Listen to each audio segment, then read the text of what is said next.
Hey guys, अस्सलाम वालेकुम। कैसे हैं आप लोग? आई होप आप लोग बिल्कुल ठीक होंगे। इससे पहले वाली वीडियो के अंदर जो कि हमने डिस्कस किया था, वो हमने ये डिस्कस किया था कि प्लेन्स क्या होते हैं। प्लेन्स के बारे में हमने डिस्कस किया था और मैंने आपसे कहा था कि इसके आगे की वीडियो आप लोगों को जल्द ही मिल जाएगी, बट आई थिंक थोड़ा सा लेट हो गया है।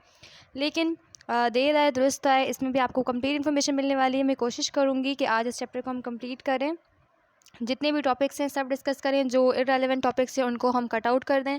और हमेशा मैं आप लोगों से ये कहती हूँ कि ये जो चैप्टर्स हैं ये वैसे तो एमबीबीएस वालों के लिए भी हेल्पफुल होते हैं, क्योंकि वो भी ये बुक पढ़ रहे होते हैं, बट मैं जिस लेवल पे आके पढ़ाती हूँ वो डीपीटी की लेवल होती है। सो उस लेवल के जो स्टूडेंट्स हैं वो अगर मेरी वीडियोज़ को देखते हैं तो उनको बहुत ज़्यादा फ़ायदा होगा। ठीक है जी। मैं आपको प्लेन्स के बारे में मैंने आप लोगों को पहले वाली अपनी वीडियो में बताया था। मैंने आपको बताया था भाई कि 3 प्लेन्स होते हैं और उन पे किस किस तरह से मूवमेंट्स हो रही होती हैं। थोड़ा-सा मतलब हमने इसके बारे में डिस्कस किया था कि 3 प्लेन्स हैं और इनके ये नाम्स हैं और ये इस तरह से हमारी बॉडी को डिवाइड कर रहे होते हैं। तो आज मैं उसकी थोड़ी-सी ज़्यादा इन्फॉर्मेशन लाई हूँ आप लोगों के लिए। क्योंकि प्लेन तो हमने पढ़ लिया कि भाई प्लेन क्या होता है, लेकिन आप जो एक वर्ड आगे पढ़ने वाले हैं, हर जगह पे प्लेन के साथ आप एक्सिस का वर्ड पढ़ने वाले हैं और प्लेन और एक्सिस के दरमियान में जो डिफरेंस है वो मालूम होना बहुत ज़रूरी है। वो आपको जो है वो मालूम होना कैसे ज़रूरी है, क्योंकि जो मूवमेंट हो रही होती है वो एक्चुअली एक्सिस पे हो रही होती है और जो सरफेस होती है, जो मूवमेंट जो करवा रही होती है चीज़, मतलब एक जगह होगी, एक पॉइंट होगा जहाँ से मूवमेंट इनिशिएट होगी, जो पॉइंट होगा मूवमेंट करवाने वाला, वो चीज़ हमारे पास एक्सिस कहलाती है। और जो सरफेस होती है जहाँ पे मूवमेंट हो रही होती है, मतलब हम कह सकते हैं कि जो जो सरफेस होगी, सिंपली जिस पर मूवमेंट हो रही होगी, वो हमारा प्लेन होता है। तो हम कह सकते हैं कि एक्सिस हमारे पास वो लाइन होती है जहाँ पर मूवमेंट होती है और प्लेन हमारे पास वो सरफेस होती है जो कि एक्सिस के साथ 90 डिग्री का एंगल बना रही होती है। कितना एंगल बना रही होती है? 90 डिग्री का एंगल बना रही होती है। ठीक है, और जहाँ पर मूवमेंट हो रही होती है। ठीक है, सो मूवमेंट जो कि हमारी हो रही होती है, असल अगर हम ह्यूमन बॉडी की बात करें तो वो कहाँ पर हो रही होती है? जॉइंट्स पर हो रही होती है। जहाँ जहाँ हमारी बॉडी में जॉइंट होता है वहाँ वहाँ क्या होती है? मूवमेंट हो रही होती है। ठीक है, तो वो जो जॉइंट होता है जहाँ पर मूवमेंट हो रही है, तो वो जॉइंट बेसिकली हमारे पास एक एक्सिस हो रहा है और जो मूवमेंट उस जॉइंट के बाद आगे जो बोन है, जो मसल्स हैं, जो आगे जो चीज़ आपकी मूवमेंट करवा रही है, वो बेसिकली आपकी प्लेन होती है। ठीक है, और वो प्लेन और एक्सिस के दरमियान में हमेशा जो एंगल बनता है वो 90 डिग्री का बनता है। इसी एंगल के बनने की वजह से मूवमेंट होती है। मैंने आपको बताया था कि हमारे पास 3 प्लेन्स होते हैं। ठीक है, कौन कौन से प्लेन्स होते हैं? मैंने आपको बताया था सैजिटल प्लेन होता है, फ्रंटल प्लेन होता है और ट्रांसवर्स प्लेन होता है। इनके साथ साथ मैंने आपको इनके दूसरे दूसरे नाम भी बताए थे। आई होप आप लोगों ने वो वीडियो कंप्लीट देखी होगी। नहीं देखी तो उसको कंप्लीट देख लीजिए। मैं उसको रिपीट नहीं करने वाली हूँ क्योंकि हमने जल्दी जल्दी सब डिस्कस करना है। मैं आपको बता रही हूँ कि इनके साथ, इन्हीं प्लेन्स के साथ 90 डिग्री के साथ जो एक्सिस बन रही होती है, तो वो एक्सिस कौन सी बन रही होगी? ठीक है, इसको मैं थोड़ा सा रिमूव कर देती हूँ। आई थिंक ये थोड़ा सा मैंने गंद कर दिया, इसलिए इसको मैं रिमूव कर देती हूँ। ठीक है जी, अब ये रिमूव हो चुका है। अब हम आ जाते हैं, मैंने आपको कहा था कि ये जो सेंटर ऑफ द बॉडी को, जो राइट एंड लेफ़्ट साइड में बॉडी को डिवाइड करता है, वो होता है सैजिटल प्लेन। ठीक है, और मैंने आपसे ये भी कहा था कि ये जो बिल्कुल इक्वल हाफ में हमारी बॉडी को डिवाइड करे उसे हम मिड सैजिटल प्लेन या फिर मीडियन प्लेन कहते हैं। बट अगर हमारी बॉडी को अनइक्वली डिवाइड किया जा रहा है, दो इक्वल हाफ में, मतलब सॉरी अनइक्वल हाफ में, मतलब होना पर वो लेफ़्ट एंड राइट ही चाहिए, तो वो हमारे पास सैजिटल होगा। लेकिन अगर left and right equal half में डिवाइड किया जाएगा तो उसे हम मिड सैजिटल प्लेन या मीडियन प्लेन कहेंगे, क्योंकि ये जो हमारी मिड लाइन होती है हमारी बॉडी की, कौन सी लाइन होती है? मिड लाइन होती है बॉडी की, जो जो कि हमारी एक आँख को एक तरफ, दूसरी आँख को एक तरफ और बिल्कुल सेंटर से जो हमारी बॉडी को डिवाइड करती है, उस लाइन को हम मिड लाइन बोलते हैं। इसलिए हमने उसका नाम मीडियन प्लेन या फिर मिड सैजिटल प्लेन रखा था। इसके साथ जो परपेंडिकुलर, इसके साथ जो परपेंडिकुलर लाइन बनेगी, ठीक है, तो वो कौन सी लाइन बनेगी? वो होगी ये फ्रंटल वाली। ये एक चीज़ आप खुद सोचें, एक चीज़ ऐसे है, ठीक है, और दूसरी चीज़ ऐसे है, तो इन दोनों के दरमियान में जो एंगल बनेगा वो 90 डिग्री का बनेगा। ठीक है, तो एंगल जब 90 डिग्री का होता है तो हम कह सकते हैं जब सजाइटल प्लेन पे मूवमेंट हो रही होती है तो उसकी एक्सिस जो होती है वो फ्रंटल एक्सिस होती है। फ्रंटल एक्सिस या फिर इसको हम एंटीरियर पोस्टीरियर एक्सिस कह सकते हैं, क्योंकि फ्रंटल एक्सिस का क्या काम है या फ्रंटल प्लेन का हमने क्या काम पढ़ा था कि वो फ्रंट और बैक में हमारी बॉडी को डिवाइड कर रहा था। ठीक है, सो अब यहाँ पे अब एक्सिस की बात होगी तो एक्सिस का भी काम सेम ही होगा, बट उस वो जगह वो होगी, एक्सिस वो जगह होगी जहाँ पर मूवमेंट होनी है, मतलब वो पॉइंट ऑफ द मूवमेंट होगा कि वहाँ से मूवमेंट इनिशिएट होनी है, या हम ऐसे कह सकते हैं कि वो लाइन होती है जिस पर मूवमेंट हो रही होती है। ठीक है, या जिसकी वजह से जो मूवमेंट करवा रही होती है। ठीक है, इसी तरह से जो फ्रंटल प्लेन होगा वो परपेंडिकुलर होता है सजाइटल प्लेन के, और जो फ्रंटल प्लेन है उसे हम कॉर्नल प्लेन भी कहते हैं, लेटरल प्लेन भी कहते हैं, लेकिन इसका काम यही है कि वो हमारी बॉडी को फ्रंट और बैक में डिवाइड कर रहा है। इतना क्लियर है। अब आ जाते हैं हम ट्रांसवर्स प्लेन के ऊपर। ठीक है, ट्रांसवर्स प्लेन में मैंने आपको बताया था, ट्रांसवर्स प्लेन में मैंने आपको क्या बताया था, मैंने बताया था कि वो हमारी बॉडी को अपर एंड लोअर बॉडी पार्ट्स में डिवाइड करता है। ठीक है, अपर एंड लोअर बॉडी पार्ट्स में डिवाइड करता है, मतलब क्या करता है, हमारी बॉडी को दो हिस्सों में वो डिवाइड कर रहा है। कैसे डिवाइड कर रहा है, हॉरिजॉन्टल प्लेन से, इस वाले प्लेन से। ठीक है, तो यहाँ पर इसका जो एक्सिस बनेगा वो लॉन्गिट्यूडनल एक्सिस या फिर वर्टिकल एक्सिस, मतलब इस तरह से। वर्टिकल इस तरह से होता है, हॉरिजॉन्टल इस तरह से होता है, लॉन्गिट्यूडनल इस तरह से होता है, ट्रांसफर इस तरह से होता है। ठीक है, तो दोनों के दरम्यान में जो एंगल बन रहा है वो क्या है, 90 डिग्री का है। ये बहुत सिंपल सी बातें थी, टर्म्स थी जो कि आपने याद रखनी है। इंपॉर्टेंट बात आपको ये बताने लगी हूँ जो कि इसमें नहीं लिखी है। बेसिकली ये काइनीज से रिलेटेड मैंने आपको थोड़ा सा आपको ले गई हूँ, इसलिए ले गई हूँ क्योंकि अगर आप टॉपिक पढ़ रहे हैं तो मैं चाहती हूँ कंप्लीट इन्फॉर्मेशन आपके पास होनी चाहिए। एनाटमी में इसकी इतनी फर्दर इन्फॉर्मेशन मूवमेंट से रिलेटेड नहीं है, बट मैं फिर भी आपको बता देती हूँ क्योंकि आगे हमने कुछ मूवमेंट डिस्कस करनी है इसी लेक्चर के अंदर, तो पढ़ लेते हैं। हमने कहा एक प्लेन है जो कि सजाइटल है। ठीक है, सजाइटल प्लेन जो कि उसके साथ जो एक्सिस 90 डिग्री की जो एक्सिस बन रही है वो है एंटीरियर पोस्टीरियर एक्सिस। ठीक है, और उसे हम फ्रंटल एक्सिस भी कह सकते हैं। और इसका काम क्या है, इस प्लेन का काम है कि वो हमारी राइट एंड लेफ्ट हाफ्स में डिवाइड कर सकता है, वो अनइक्वल होते हैं। ठीक है, और ये जो एंटीरियर पोस्टीरियर एक्सिस या फिर फ्रंटल एक्सिस था ये फ्रंट एंड बैक में हमारी बॉडी को डिवाइड कर रहा था। तो इस पर्टिकुलर जो कि हमने पूरा सिनारियो बनाया है, इस पे जो मूवमेंट्स हो सकती हैं वो कौन सी हो सकती हैं, फ्लेक्शन हो सकती है, एक्सटेंशन हो सकती है, प्लांटर फ्लेक्शन हो सकती है, डॉर्सी फ्लेक्शन हो सकती है। ये नाम्स आपने क्या करने, लिख लेने। अभी सिर्फ लिख लें आप लोग नाम, आगे मैं आपको दिखाती भी हूँ ये मूवमेंट्स कैसे हो रही हैं। अभी सिर्फ लिख लें, मैंने क्या बोला, flexion, extension, plantar flexion and dorsiflexion. इसी तरह से फ्रंटल प्लेन पे आ जाते हैं। फ्रंटल प्लेन जो कि हमारी बॉडी को फ्रंट एंड बैक में डिवाइड कर रहा है। ठीक है, इसके साथ जो 90 डिग्री पे एंगल बनाने वाली जो इसकी एक्सिस होगी वो सजाइटल एक्सिस होगी।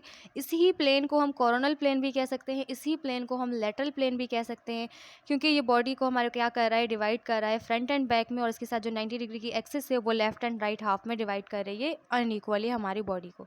जब इक्वली करेगी तो टर्म कौन सा यूज होगा, मीडियन या फिर mid sagittal.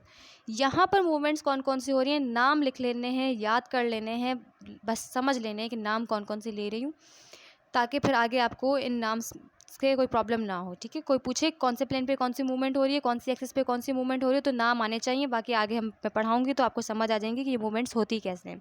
Inversion, eversion, abduction, adduction, lateral flexion, elevation, depression, protraction, retraction. एक बार फिर से रिपीट कर रही हूँ, लिख लें आप लोग नाम, retraction, protraction, elevation, depression, lateral flexion, abduction, adduction, inversion, eversion. ठीक है, ये कुछ नाम हैं, ये आप लोगों ने लिख लेने हैं। ये कहाँ पर हो रही हैं सारी मूवमेंट्स, फ्रंटल प्लेन पर हो रही हैं। अब आ जाते हैं हम ट्रांसवर्स प्लेन के ऊपर। कौन सा प्लेन भाई, ट्रांसवर्स प्लेन। ठीक है, इस ट्रांसवर्स प्लेन के जिसको हमने कहा कि ये हमारी बॉडी को डिवाइड करता है अपर एंड लोअर बॉडी पार्ट्स के अंदर। ठीक है, हमने कहा कि ये हॉरिजॉन्टल प्लेन भी हम इसको कह सकते हैं, और इसको हम वर्टिकल एक्सिस भी कह सकते हैं या फिर लॉन्गिट्यूडनल एक्सिस भी कह सकते हैं। क्यों, क्योंकि ये हमारी बॉडी को अपर एंड लोअर हाफ में डिवाइड कर रहा है, तो इसके साथ जो 90 डिग्री का एंगल बनाने वाली एक्सिस होगी वो लॉन्गिट्यूडनल या फिर वर्टिकल एक्सिस होगी। ठीक है, ऐसे कोई चीज़ हो रही है तो इनके दरम्यान में एंगल 90 डिग्री का बनता है। ठीक है, अब यहाँ पर कौन कौन सी मूवमेंट्स हो रही हैं ये आप लोगों ने नाम याद रख लेने हैं, जो नाम मैं भी ले रही हूँ। कॉपी पेन लेके बैठना है एंड लिखते जाना है।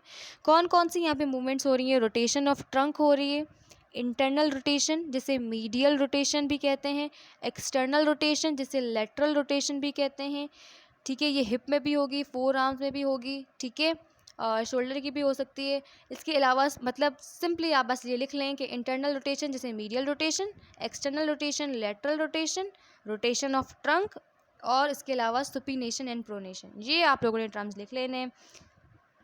लिख लिए तो बहुत अच्छा कर लिया है। अब हम आगे बढ़ लेते हैं, प्लेन्स को रखते हैं एक साइड पे, ठीक है। प्लेन्स और एक्सेस हो गई एक साइड पे। अब हम आ गए हैं terms use in relation to trunk. Trunk से रिलेटेड कौन कौन से जो है वो टर्म्स यूज़ होते हैं।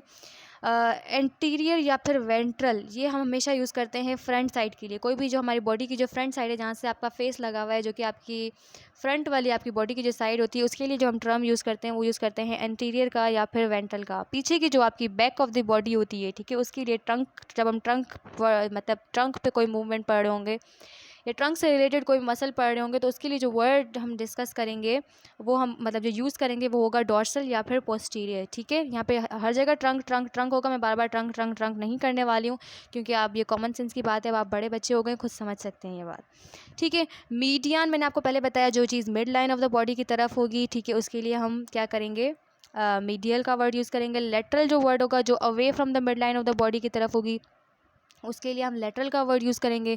प्रॉक्सिमल, क्रेनियल एंड सुपीरियर, इन तीनों का मतलब होता है जो भी चीज़ आपकी हेड के साथ क्लोज होगी, ठीक है, वो चीज़ क्या होगी, प्रॉक्सिमल मतलब ऊपर वाली, सुपीरियर मतलब ऊपर वाली, क्रेनियल मतलब जो आपके क्रेनियल बॉक्स से रिलेटेड जो वर्ड होगा वो यूज़ होगा, वो यूज़ होगा आपके जो हेड से रिलेटेड मतलब ऊपर की चीज़ों के लिए।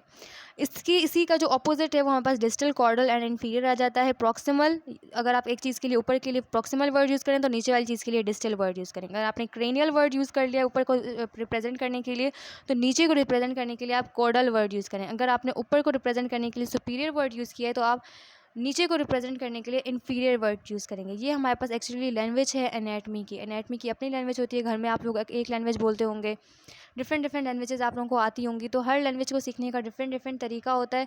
तो ये भी कुछ टर्म्स हैं जो कि आप एनाटमी में पढ़ते हो, तभी अगर आपको ये लैंग्वेज आएगी तभी आप एनाटमी पढ़ सकते हैं, ठीक है। तो ये सारी तीनों चीज़ें, डिस्टल हो, कॉर्डल हो, इन्फीरियर हो, ये आपकी lower end of the trunk को रिप्रेजेंट करेगी। मतलब किसी भी जगह पे अगर आप ये वर्ड यूज़ कर रहे होंगे, क्योंकि अभी ट्रंक की बात हो रही है तो ट्रंक ही वर्ड यूज़ होगा, तो उसकी नीचे की चीज़ को ये रिप्रेजेंट करेगी। इसी तरह से सुपरफिशियल, सुपरफिशियल क्या होती है, ऐसी चीज़ें जो स्किन के बहुत क्लोज हों, मतलब आपकी जो ऐसी चीज़ें जो स्किन से ही नज़र आ जाएँ, उनके बारे में अगर आप वर्ड पढ़ रहे हैं तो आप कहेंगे कि ये सुपरफिशियल चीज़ें हैं, आपकी बॉडी की सरफेस पर मौजूद हैं। डीप जो कि स्किन के बिल्कुल अंदर हैं, जैसे ऑर्गन्स वगैरह हैं, उनको आप बाहर से देख नहीं सकते, तो वो डीप चीज़ें हैं, ठीक है, उनके लिए आप डीप वर्ड यूज़ करेंगे। इसी तरह से इप्सिलेटरल, मतलब अगर आप same side of the body की बात कर रहे हैं, जो आपने अपनी बाजू लिए वही अगर आप टांग की बात कर रहे हो, तो इसके लिए आप बोलोगे इप्सिलेटरल। हाँ, अगर आप ऑपोजिट ले रहे हो कि एक राइट साइड की आपने बाजू ले ली और लेफ्ट साइड की आपने टांग ले ली, तो आप जो वर्ड टर्म यूज़ करोगे कॉन्ट्रालेटरल। कॉन्ट्रा का मतलब भी होता है डिफरेंट, कॉन्ट्रास्ट, ठीक है। इन्वेजिनेशन, इन्वेजिनेशन और इवर्जिनेशन, फॉर एग्जांपल ये एक हमारे पास सर्कल है, ठीक है ना, इस सर्कल को मैं क्या करती हूँ, अगर मैं इसको ब्लू कलर से, अगर मैं इसको अंदर की तरफ ये मुड़ा हुआ है, फॉर एग्जांपल ये अंदर की तरफ मुड़ा हुआ है, तो ये कहलाएगा इन्वेजिनेशन, अंदर है, अंदर की तरफ इसकी प्रोजेक्शन है। लेकिन अगर यही सर्कल ऐसे बाहर की तरफ निकला हुआ है, तो हम कहेंगे कि ये इवेजिनेशन है, इसकी जो प्रोजेक्शन है वो आउटसाइड है। तो ये हमने टर्म्स कुछ याद रखने हैं। आगे आ जाती हूँ, दिखा देती हूँ। ये है, देखें, ये ऊपर के लिए सुपीरियर का वर्ड यूज़ किया है, ये पीछे back side of the body के लिए पोस्टीरियर या फिर डॉर्सल का वर्ड यूज़ किया है, ठीक है। फिर ये हमारे पास क्या है, रूट। रूट का वर्ड हम इसलिए यूज़ करते हैं जो कि क्लोज टू दी, हम कहते हैं ना कि जो जैसे मैंने आपको बताया सुपीरियर, सॉरी सुपरफिशियल जो वर्ड हमने यूज़ किया था उससे रिलेटेड ही ये रूट वर्ड होता है।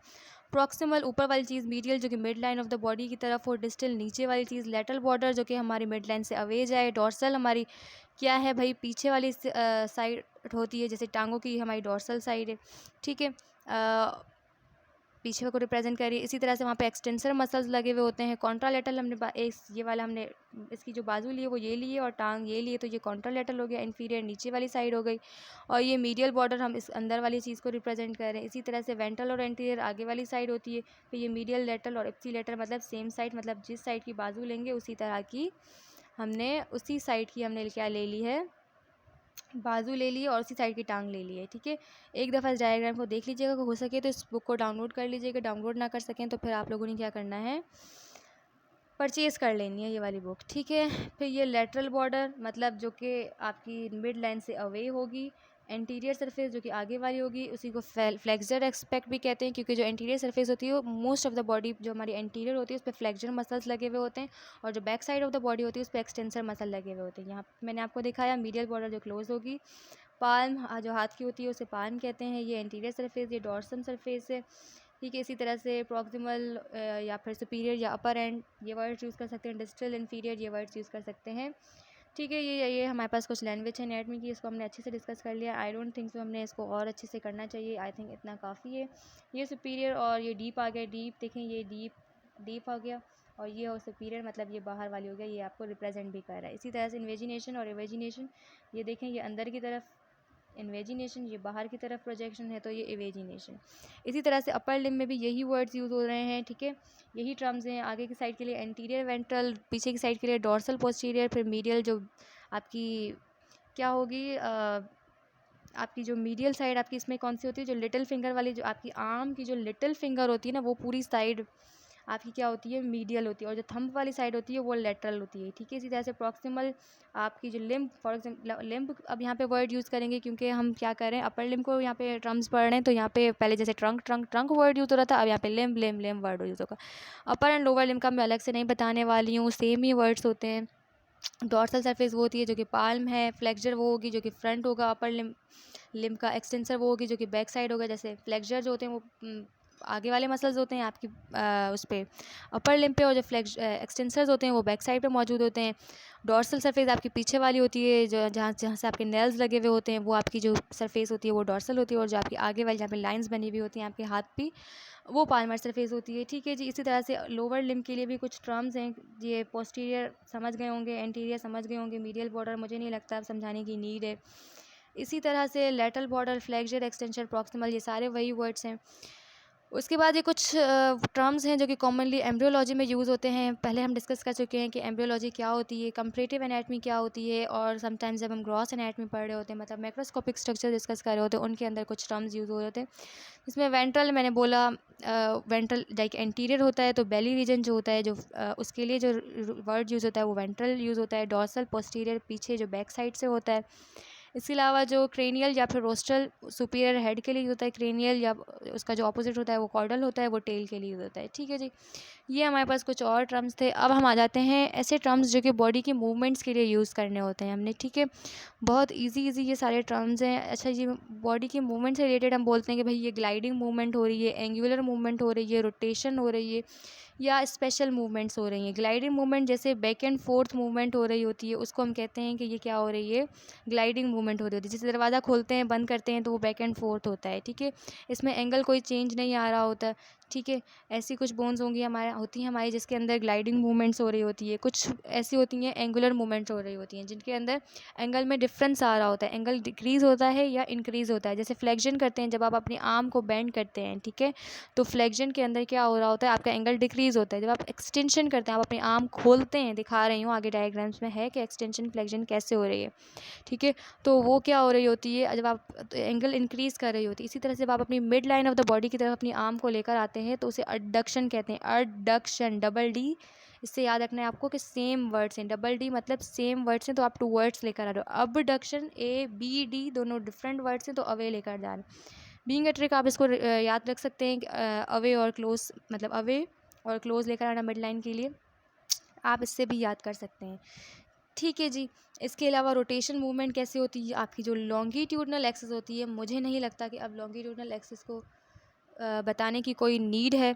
आई थिंक आप लोगों को ये समझ आ गई होगी। तो in medial rotation anterior surface of a bone of limb is turn towards the mid line, और फिर लेटरल रोटेशन कैसे होती है वो भी मैं आप लोगों को दिखाती हूँ। लेटरल रोटेशन भी कहते हैं इसे, और फिर इसे लेटरल फ्लेक्शन भी कहते हैं, ठीक है। स्पेशल मूवमेंट्स कुछ हमारे पास होती हैं जिसमें हमारे पास प्रोनेशन, सुपीनेशन जो कि रेडियो अल्नर जॉइंट्स पे होती हैं, जहाँ पे आपकी रेडियस और अल्ना मीट करती है, वहाँ पे एक जॉइंट बनता है जिसे हम कहते हैं रेडियो अल्नर जॉइंट। वहाँ पे सुपीनेशन एंड प्रोनेशन होती है। कैसी मूवमेंट्स हैं वो मैं आपको दिखाती हूँ जब वो मूवमेंट्स डिस्कस करते हैं। इसी तरह से प्रोटेक्शन एंड रिट्रैक्शन, जो कि टेम्पोमैंडिबुलर जॉइंट, जो कि आपकी टेम्पोरल बोन होती है, और जो मैंडिबल बोन होती है वो जहाँ पे आके मीट करती है वहाँ पे टेम्पोरोमैंडिबुलर जॉइंट बनता है। तो उस मूवमेंट को हम क्या कहते हैं, वहाँ पे जो मूवमेंट्स हो रही होती हैं उनको हम प्रोटेक्शन एंड रिट्रैक्शन कहते हैं। कैसे हो रही होती हैं वो हम आगे डायग्राम्स में देखेंगे। लेकिन नेक्स्ट वीडियो में, क्योंकि आई थिंक ये वीडियो थोड़ी सी बड़ी हो गई है, 19 मिनट्स की हो गई है, कोशिश करते हैं नेक्स्ट वीडियो में हम इसको डिस्कस करते हैं, सारा डिस्कस करेंगे। अभी ही करते हैं, not a big deals. Video को बंद इसलिए करना पड़ेगा ताकि वीडियो ज़्यादा लंबी ना हो और आप बोर ना हो।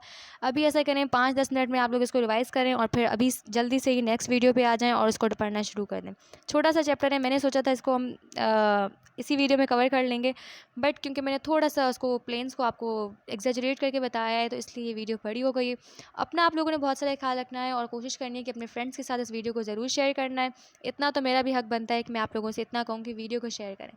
ठीक है, अपना बहुत सारा ख्याल रखिएगा, दुआ में याद रखिएगा। वीडियो पसंद आई हो तो प्लीज़ अपनी राय का इजहार करना कमेंट्स में मत भूलिएगा और लाइक ज़रूर कीजिएगा। अल्लाह हाफिज़।